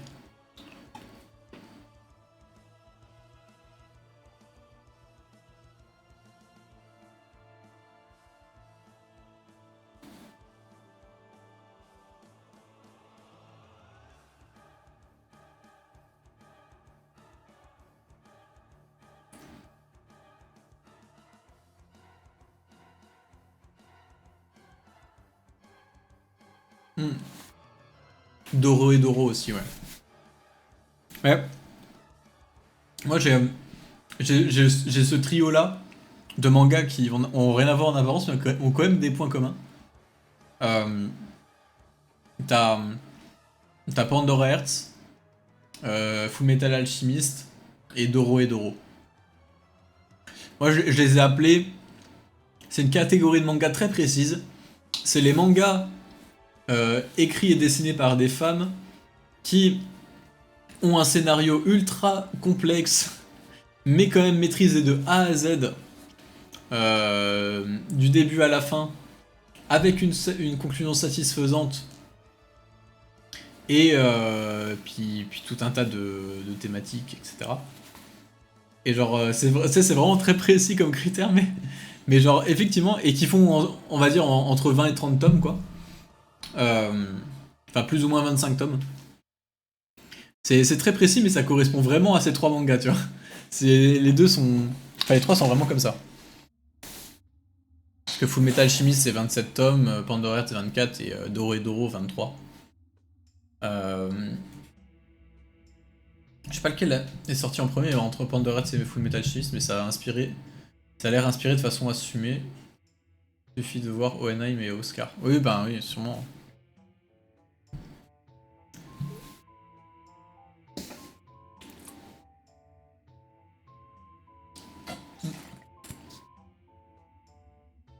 Si bien que ça pour Pandora Hearts. En vrai, moi je suis pas du tout sur Pandora Hearts, je suis pas du tout comment dire, objectif là-dessus parce que en fait c'est vraiment le manga de mon adolescence et perso ça peut surprendre quand je le dis, mais c'est mon manga préféré après Berserk. Genre vraiment je le mets deuxième, tu vois. Et deuxième difficilement détrônable. Et et vraiment, du coup, je suis pas du tout objectif parce que je kiffe ce manga, tout simplement. Mais même en mettant de côté un peu la nostalgie, tout ça, je le trouve vraiment, vraiment très très bien. Vraiment, je l'avais relu justement et j'avais peur de le relire parce que c'est un truc que j'avais kiffé quand j'étais ado et je m'étais dit, ben quand je vais le relire, vu que c'est des thèmes qui restent adolescents, tu sais, j'ai trouvé ça un peu con, un peu immature, un peu, tu vois. Je m'étais dit, je vais trouver ça gamin, quoi. Mais pas du tout. Alors certes, les thématiques me parlent un peu moins parce que elles sont un peu moins matures, on va dire, mais elles restent quand même intéressantes et genre, tu sais, c'est un truc... tu vois que c'est un truc pour ados, mais qui prend pas les ados pour des cons. Euh, et en plus, en termes de pure... comment dire? De pure forme. Et par forme, je parle de vraiment de la façon dont est construite l'histoire, comment le scénario a été pensé, tu vois. Je trouve ça juste bluffant. Vraiment, c'est tellement super bien pensé et tout. Le début, je vous préviens, le début est un peu... Enfin, très très en dessous du reste. Euh, vraiment, c'est en dessous du reste, que ça soit d'un point de vue technique, enfin forme ou fond, tu vois, genre c'est vraiment... même le découpage, le dessin, c'est pas très bien mis en scène et tout, parce que ben, c'est un premier manga, tu vois. Le début fait presque amateur. Et en plus de ça, le début construit des trucs sur l'histoire qui paraissent sans intérêt au début et qui révéleront leur véritable intérêt plus tard. Et ça commence lentement avec une intrigue un peu molle, quoi. Donc vraiment, le début est pas... Enfin, il est bien, tu vois, mais il est pas non plus... il est pas non plus... ouais, c'est pas non plus le truc qui va te marquer le plus, quoi. Donc il y a beaucoup de gens qui vont commencer, qui vont se dire, ouais, en fait, c'est juste ça, c'est pas non plus... c'est bien, mais c'est pas le manga du siècle, quoi. Mais petit à petit, ça va vraiment gagner en intérêt, et puis il va y avoir, va y avoir ce fameux... le tome 1 est génial et hyper intriguant, la suite c'est full build-up, c'est pas passionnant. Oui, c'est un peu ça en fait. Mais par contre, ouais, plus tu avances, plus ça va faire autre chose que du build-up. Et en fait, le payoff de tout ce build-up est juste énorme.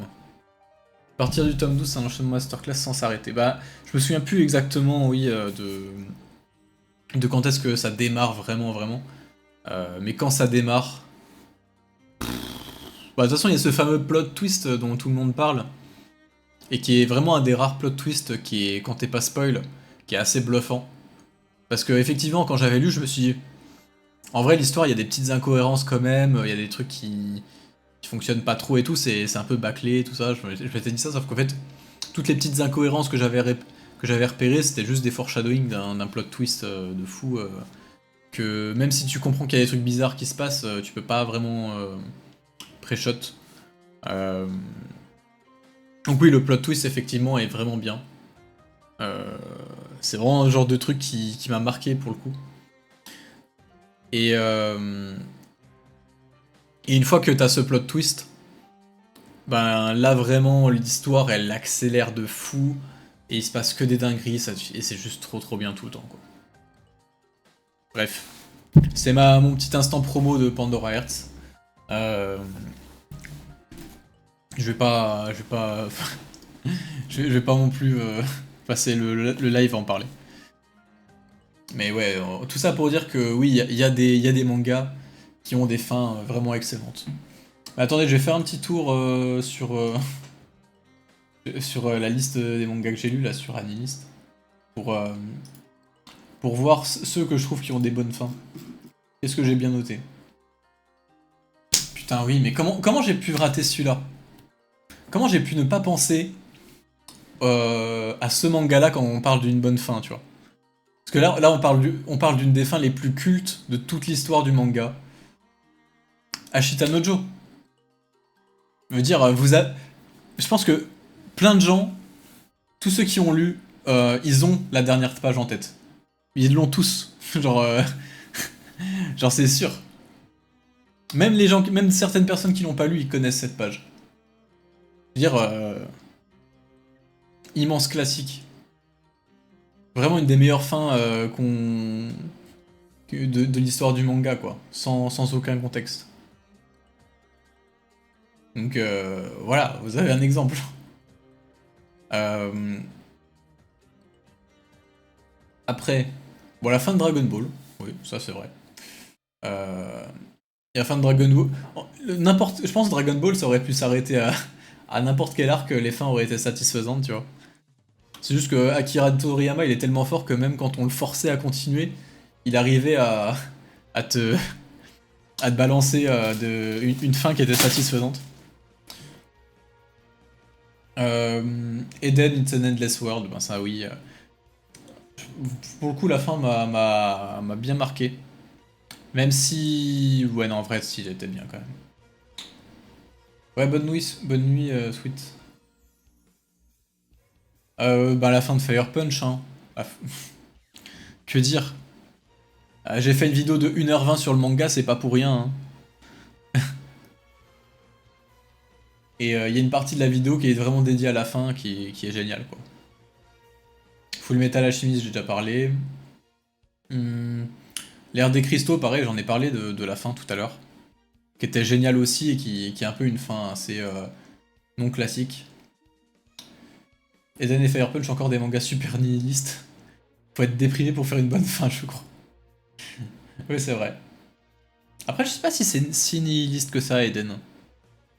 Ouais, si, quand même un petit peu, mais pas non plus. C'est pas non plus la giga déprime, je trouve. Ah, celui-là, je l'adore. L'histoire des trois Adolphes. La fin de l'histoire des trois Adolphes. Incroyable.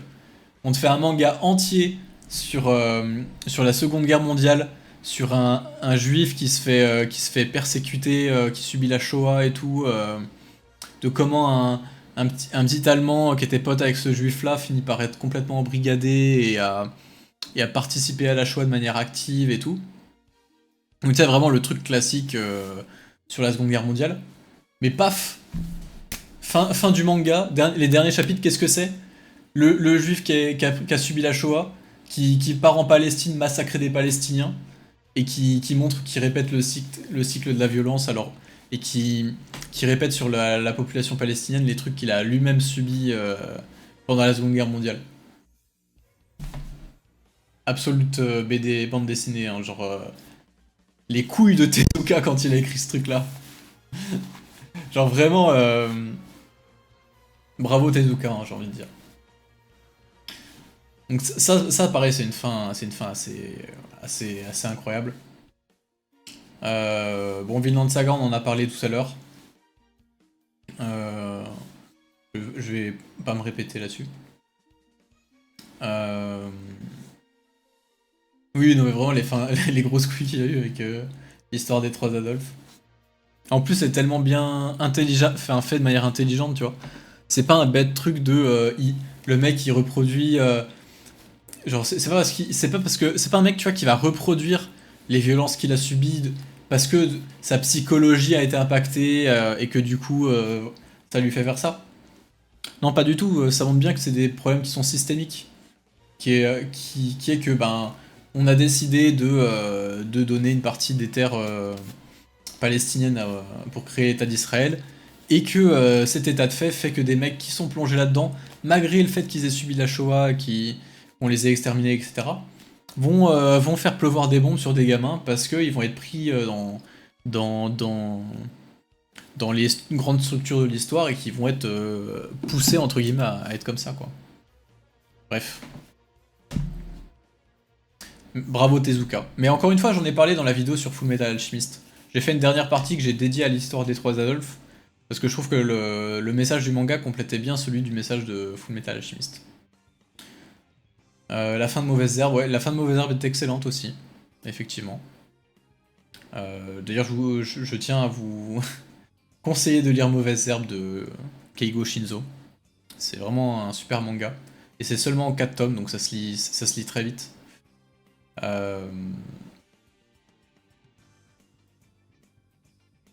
J'ai pas lu 20th Century Boys encore, de Urasawa.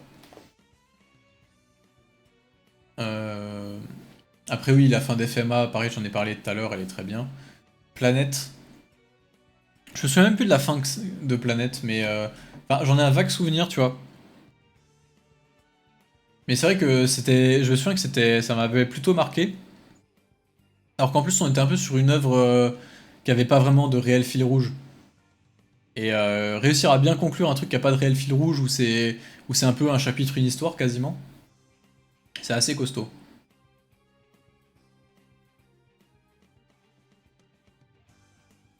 Ascension. En vrai, je suis pas un immense fan d'Ascension, moi. Après, je crois que c'est vrai que la fin était pas mal, mais j'en ai des souvenirs très flous parce que j'ai lu ça quand j'avais 15 ans. Donc ouais, c'était il y a plus de 10 ans maintenant. Euh, donc ouais, mais je pourrais pas trop te redire, t'expliquer en quoi, mais je crois que ça m'avait plu, mais pas non plus de fou. La fin de Poon Poon, ouais, c'était dur. Et je trouvais que ça faisait un peu too much, tu vois. Tu voyais qu'il vraiment il voulait juste faire souffrir son personnage. Et, euh, et en soi, ça peut être intéressant et tout, mais bon, c'est pas un truc sur lequel je suis giga fan. La fin de Hunter x Hunter. Mais c'était. Il y a aussi Gosho, enfin, j'existe, là, qui en parlait de la fin de Billy Bat, qui avait trouvé ça génial. Ça me donne vraiment envie de le lire. Hein. Genre, je crois que c'est le manga d'Urasawa qui me hype le plus.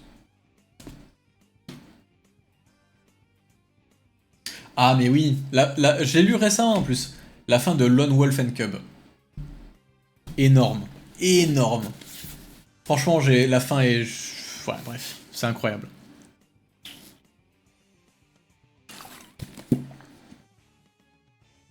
Lisez Lone Wolf and Cub. Franchement, vous allez vous taper un combat de 20 tomes. Vraiment le combat le plus épique et le plus interminable de toute l'histoire du manga.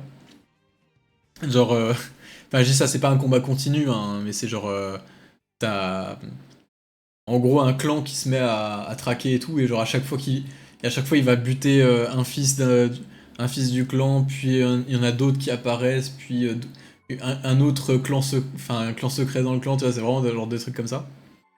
Puis après t'as le boss final qui apparaît, mais qui à chaque fois leur combat est interrompu par un truc, puis ils se retrouvent, puis il y en a un qui finit par battre l'autre, sauf que l'autre arrive à s'enfuir au dernier moment, puis tu vois, c'est interminable. Sauf qu'à chaque fois c'est giga épique. Et, euh, et après ça a une conclusion, mais une conclusion absolue de bande dessinée. Genre vraiment c'est... Bref. Incroyable. Ensuite... Euh... Plutôt c'était pas mal aussi. Toujours de Urasawa. Le sommet des dieux, j'avais bien aimé aussi la fin. Après, c'est des fins qui sont un peu, qui sont très bien et qui sont convenues, quoi, on va dire. Après, il y a des fins un peu, oui, les fins vraiment les plus convenues qui sont cool, c'est genre des trucs comme pareil, la fin de Hajin. Mais genre, c'est pas des trucs qui sont destinés à avoir une fin marquante. Tu vois. Ouais, bah oui, Devilman, bien sûr, Devilman. Une des meilleures fins de manga, quoi, tout simplement. Genre, rien à dire, quoi, c'est Devilman. Genre, c'est vraiment. Je pense que c'est une des fins qui a le plus marqué l'histoire du manga, tu vois. Genre, sans la fin de Devilman, il n'y aurait pas eu la fin de The End of Evangelion, par exemple. Clairement, c'est vraiment. Il y aurait peut-être pas eu non plus la fin de Fire Punch, tu vois. Genre, c'est vraiment. Enfin, si, peut-être, mais c'est vraiment un truc qui a lancé. Ah, bref, c'est incroyable.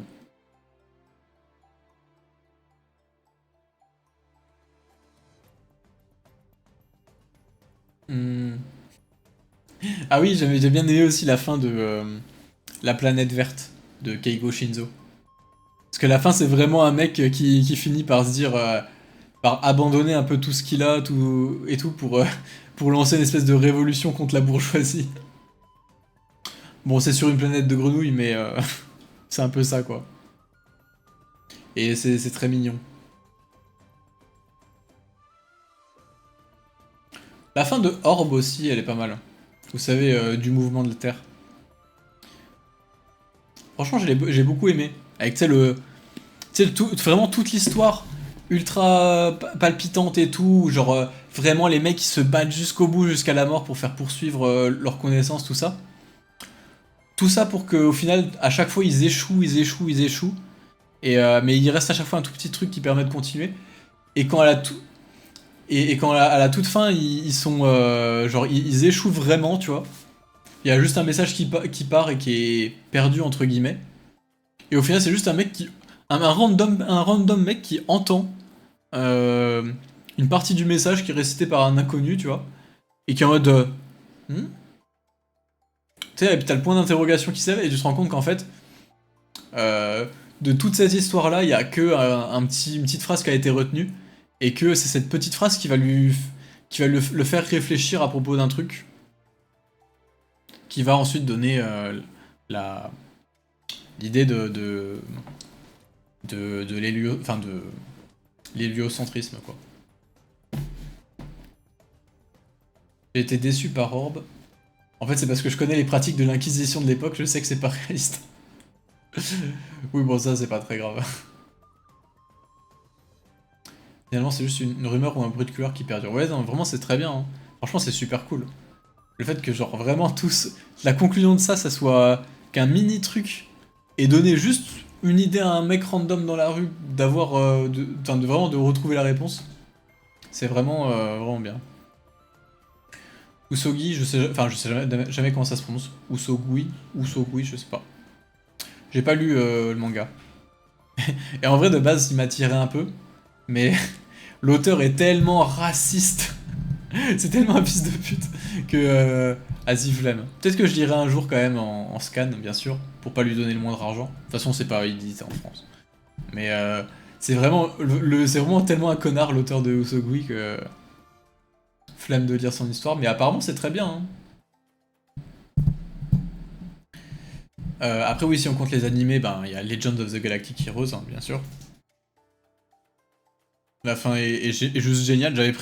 Je pense que je ferai une vidéo un jour là, sur le manga où je parlerai justement de la fin.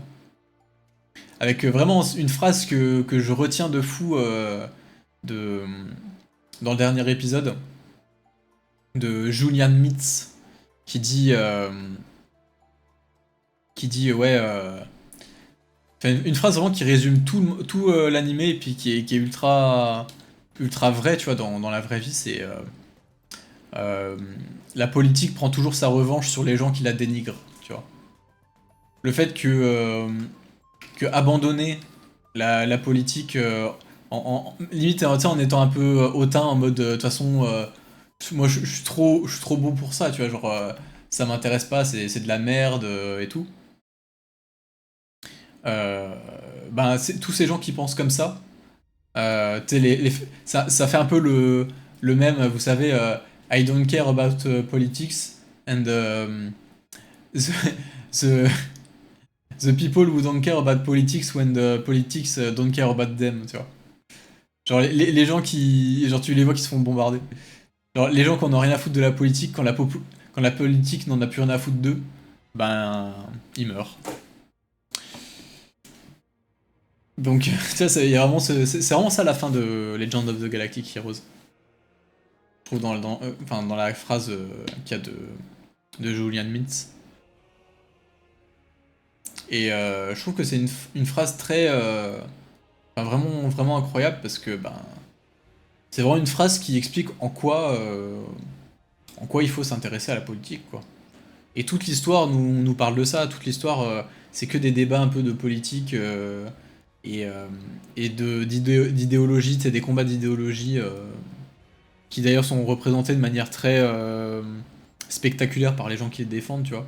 Où t'as des personnages qui sont plus une incarnation de ces idéologies-là, de manière presque parfaite, genre des icônes, quoi, plutôt que des personnages vraiment très crédibles.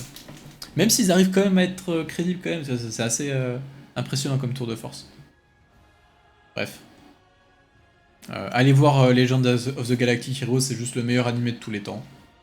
Et je ne débattrai pas à ce sujet. Qu'est-ce qu'il y a d'autre? Deadman Wonderland. Tiens, ça c'est un vieux manga. Vraiment un vieux manga que j'avais beaucoup aimé. Enfin, je dis un vieux manga, c'est pas du tout vieux, hein, mais ça date des années 2010 et je dis vieux parce que c'est un des premiers mangas que j'ai lu. Enfin, un manga que j'ai lu il y a assez longtemps, quoi. Ben, il s'avère que l'animé, même s'il n'était pas très intéressant, c'est un peu un truc d'edgy l'animé. Bah, le manga, même en ayant ce côté edgy, il est vraiment très très bien. La conclusion est assez cool. Je me souviens. Après, qu'est-ce qu'il y a d'autre? Je sais pas. Ça vient d'arriver. De quoi on parle? On parle de fin. De fin de manga ou d'animé qui sont excellentes. On débat un peu là-dessus. Ce qui est toujours dangereux parce que faut éviter de spoil, tu vois, mais on évite, on évite. Toutes les fins de Jojo, oui, c'est vrai. Toutes celles que j'ai vues, en tout cas, elles sont bien.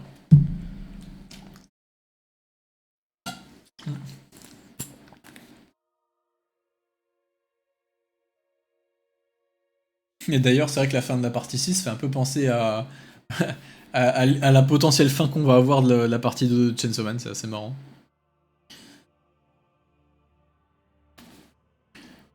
Mais sinon, ouais, après niveau fin, après il y a plein d'autres fins qui pourraient être géniales dans d'autres champs artistiques, tu vois. Souvent dans le cinéma, t'as des très bonnes fins. Parce que c'est des trucs qui sont courts et bien pensés. J'avais bien aimé la fin de Eden It's an Endless World. Bah oui, j'en ai parlé tout à l'heure. C'est vrai que c'est une fin qui est vraiment, vraiment géniale, je trouve. Ça va vraiment jusqu'au bout de la logique et tout. C'est vraiment un manga que je trouve incroyable. Genre, c'est pas un manga que j'aurais pensé avoir une bonne fin et tout, qui arrivera à tout. Parce que ça part tellement dans plein de sens, avec plein de personnages différents et tout, avec tellement de points de vue, tout ça, que je pensais pas que ça pouvait avoir une bonne fin.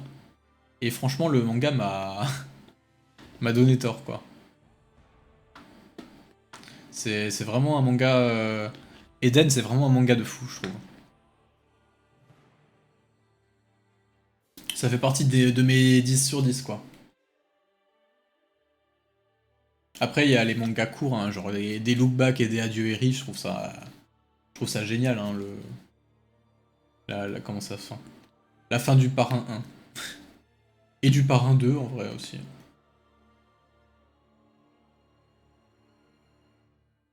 Toutes les fins de Lynch. J'ai pas encore vu de Lynch, désolé.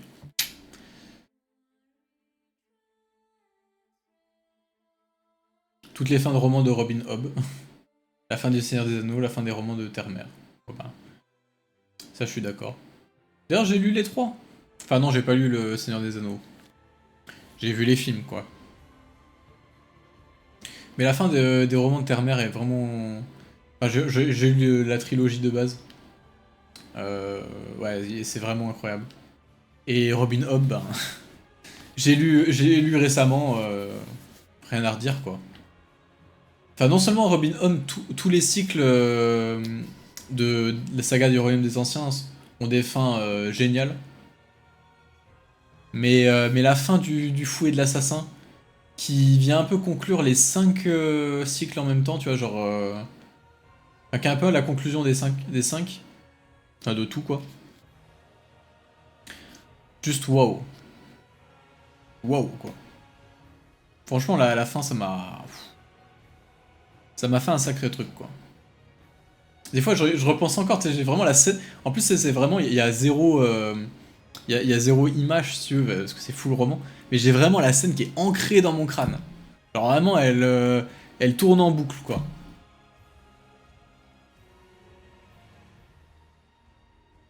La fin de Hélène, ça m'a vraiment laissé perplexe. Qu'est-ce que tu as aimé dedans? En vrai, je pourrais pas te... J'ai lu ça il y a un petit moment, donc je pourrais pas vraiment te refaire tout dans le détail, honnêtement. Et si bien que ça, Terre-Mère, ça m'intrigue. En vrai, ouais, Terre-Mère, c'est vraiment génial. Genre, c'est assez particulier quand même, je trouve. C'est une écriture ouais, particulière. Mais vraiment, je sais pas, ça a une vibe. Ça a une vibe vraiment unique, toi, je trouve. C'est très. Ouais, c'est particulier, quoi. Mais pareil, j'ai lu ça il y a longtemps, ça fait partie des premiers romans que j'ai lus. Et j'ai adoré et tout, mais oui, c'est plus très frais dans ma tête.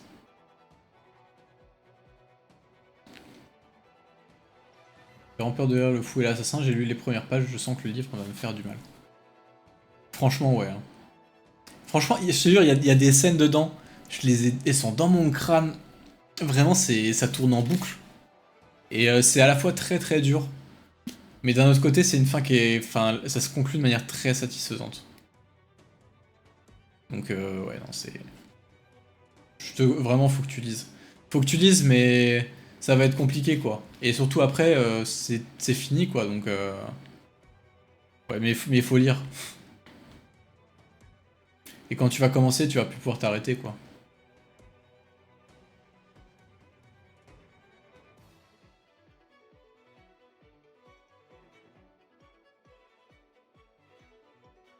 C'est un des piliers de la fantasy, c'est un style profondément lyrique et poétique qui montre un monde fascinant qu'il faut comprendre sous le registre de la poésie.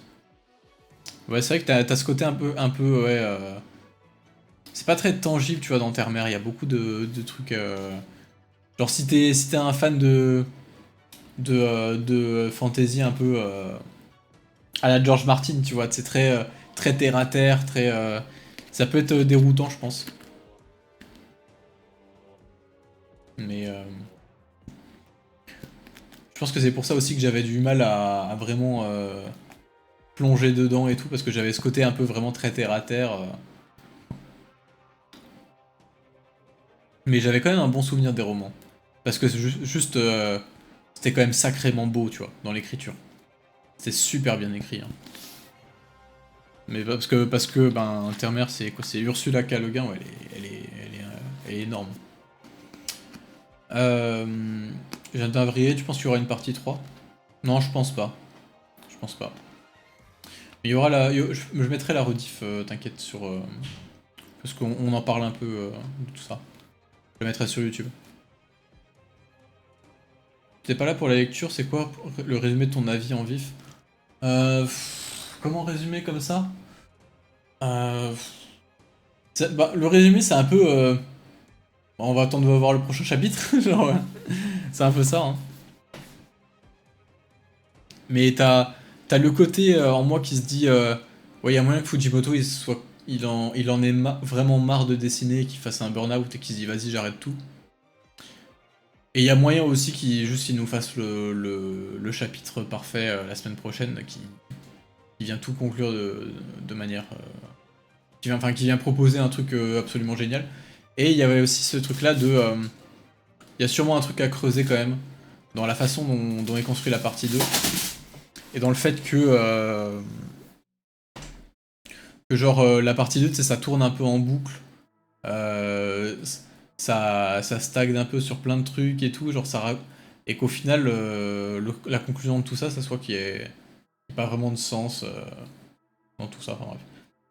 Mais tu verras, j'en parle un peu mieux dans la rediff.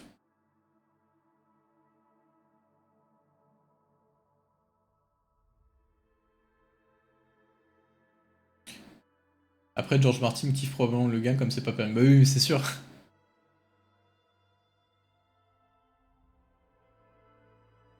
La fin de Metal Gear Solid 2. Bah, apparemment, ouais, c'est génial, hein, mais les Metal Gear. Mais j'en ai jamais trop. Ouais.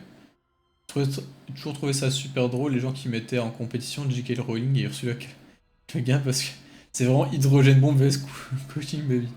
Ouais, vraiment.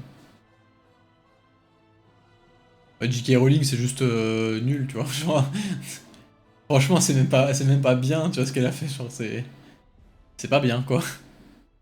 Alors qu'Ursula Le Guin, c'est genre, tu compares Usain Bolt au sprinter du village, quoi, vraiment. C'est Messi vs, je sais pas moi, un random de CFA2, quoi. Ou un gars du club régional de ton village.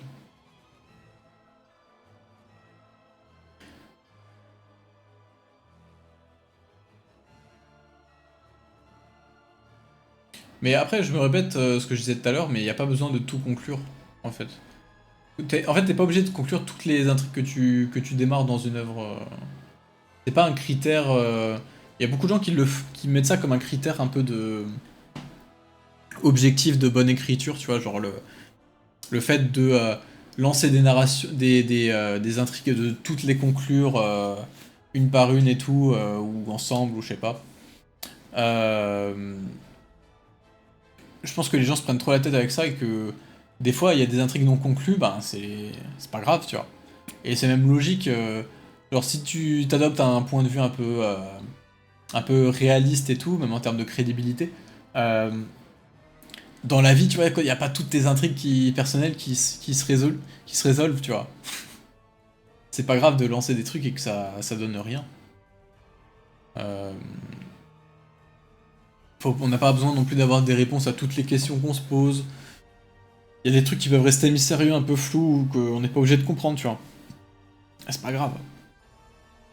Genre, il y a un truc, tu vois, que j'avais toujours dit, c'est les gens qui avaient cette obsession-là avec l'histoire du pacte de Power, qui doit retrouver, enfin Denji qui doit retrouver Power, enfin le démon sang, en enfer et tout, pour devenir son pote et tout.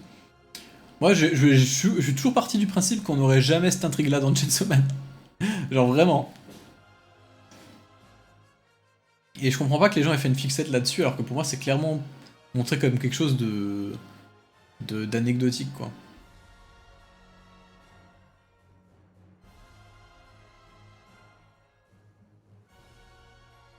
Spoil pas, c'est si mauvais que ça la fin de Chainsaw Man? Non, pas du tout.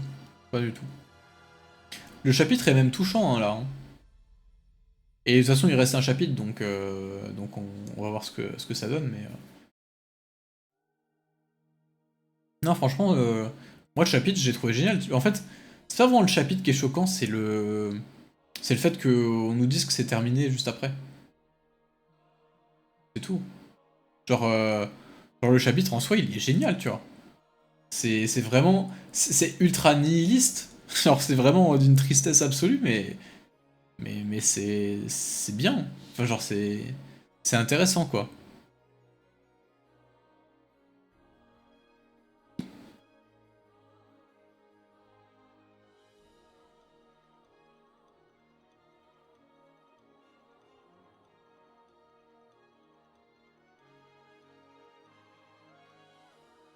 En vrai, mais le truc, quand on dit que ça sonne rushé, bon, déjà, faut attendre la fin du chapitre, mais en vrai, Fujimoto, il a toujours été expéditif, hein.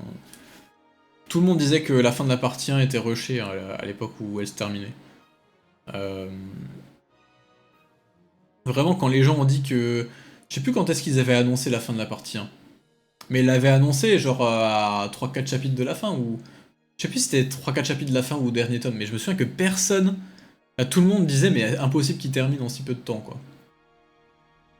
Et pourtant, la fin est vraiment géniale. Hein. Mais à l'époque, quand c'est sorti, les gens disaient que c'était rushé, bizarre, etc. Donc bon, j'attends de voir.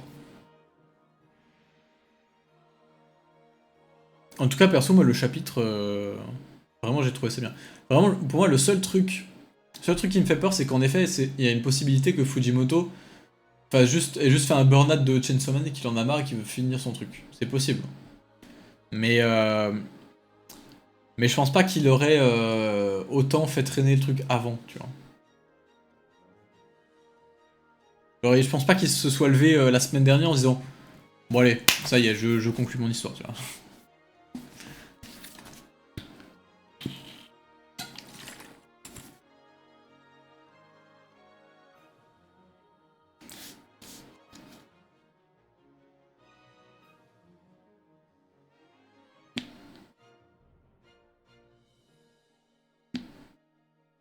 J'ai vu un mec montrer le parallèle entre le manga qui commence avec le faux câlin de Makima chapitre 1 qui se finit avec le vrai premier câlin de Pochita. Mm. C'est vrai que. En vrai, le câlin de Pochita, franchement, ça m'a fait un truc aussi parce que. C'est vraiment le. Genre vraiment, il réalise son rêve, tu vois. Et puis il le dit un peu dans le chapitre aussi. Il le dit que Denji lui a apporté tout ce dont il rêvait en fait. Alors que lui, il a l'impression que rien de ce qu'il a apporté à Denji ne lui a servi à quelque chose. Et c'est pour ça qu'il efface sa propre existence, afin qu'il n'ait jamais existé, et que peut-être que comme ça, Denji arrivera à s'en sortir sans lui, quoi. Enfin, vous voyez le truc? C'est un peu une forme d'immense sacrifice et tout.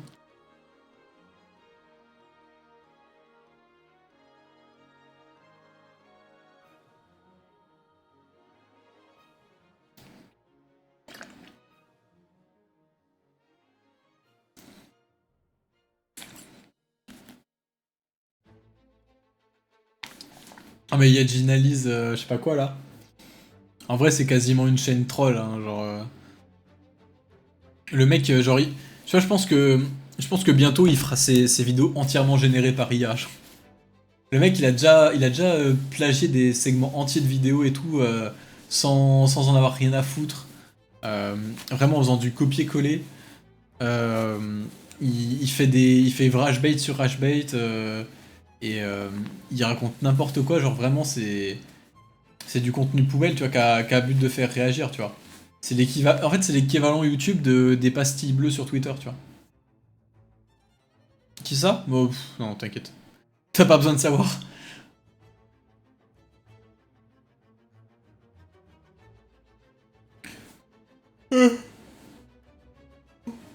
J'ai vu une de ces vidéos, ça m'a suffi.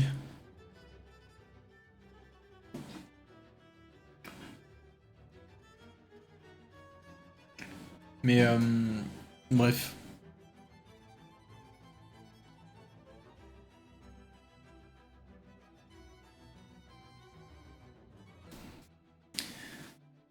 Enfin, tout ça pour dire que, effectivement, là, j'ai bien aimé ce chapitre de Chainsaw Man. Je suis dans l'expectative, quoi. J'attends de voir ce que ça va donner et tout. Mais honnêtement, les arguments contre, bah, à part les gens qui pensent que ça va être rushé, je sais pas.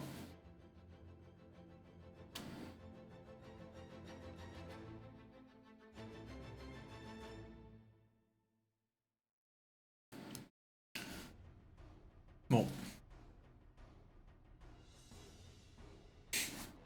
Chainsaw Man partie 0.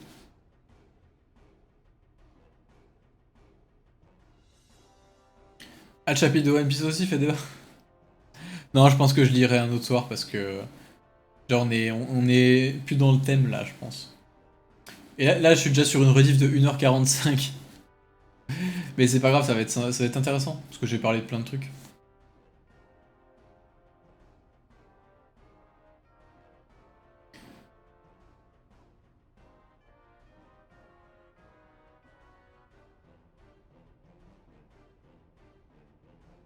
Bref. En vrai, je pense que je vais m'arrêter là du coup. En plus, de toute façon, j'ai plus de voix. J'ai beaucoup parlé. Beaucoup trop. Euh, Et du coup, voilà, ça fait déjà une grosse rediff, quoi. Et je pense aussi que je vais changer de format un peu sur YouTube. Enfin, sur Twitch, pardon. Je pense que je vais arrêter de faire un live Twitch. Où genre j'enchaîne One Piece, puis Chainsaw Man, puis Tower of God, etc. Je pense que je vais plutôt stack les chapitres. Et genre faire une semaine où je vais lire plusieurs chapitres de Chainsaw Man. Enfin, je dis ça mais c'est fini. Donc bon, ça va vire de l'équation. Mais genre tu sais, faire un live où je vais lire plusieurs chapitres de One Piece. Puis la semaine d'après, faire un live où je lis plusieurs chapitres de Tower of God, tu vois, genre des trucs comme ça plutôt. Comme ça, genre vraiment, chaque live est dédié à une œuvre, et ça évite les gens qui veulent pas se faire spoil un truc, mais qui doivent venir quand même, de pas savoir s'ils peuvent venir ou pas, enfin tu vois, c'est un peu, ça serait un peu mieux. Et peut-être que je ferai des lives sur d'autres sujets aussi. Pas forcément que des lives lecture. Mais voilà, on verra. Des lives débats comme aujourd'hui par exemple. Tu vois là, on a eu un bon débat sur... Enfin, c'est pas vraiment un débat, plutôt c'est une liste de d'exemples, on va dire. Vas-y, qu'est-ce qu'il y a comme manga qui ont une bonne fin, tu vois. C'est quand même intéressant à expliquer, enfin, à parler. Même si c'est vrai qu'on aurait peut-être pu se creuser, faire un peu plus de théorie, tu vois, genre théoriser les différents types de fins, qu'est-ce qui fait qu'une fin est bonne ou pas. Monter un peu plus dans les généralités plutôt que juste donner des exemples, quoi. Mais bon, c'est le genre de truc qui se prépare un peu et je pense que ça peut être des lives un peu intéressants, tu vois. Genre, de partir sur un sujet et de un peu improviser dessus, débattre et tout. À voir. À voir pour plus tard.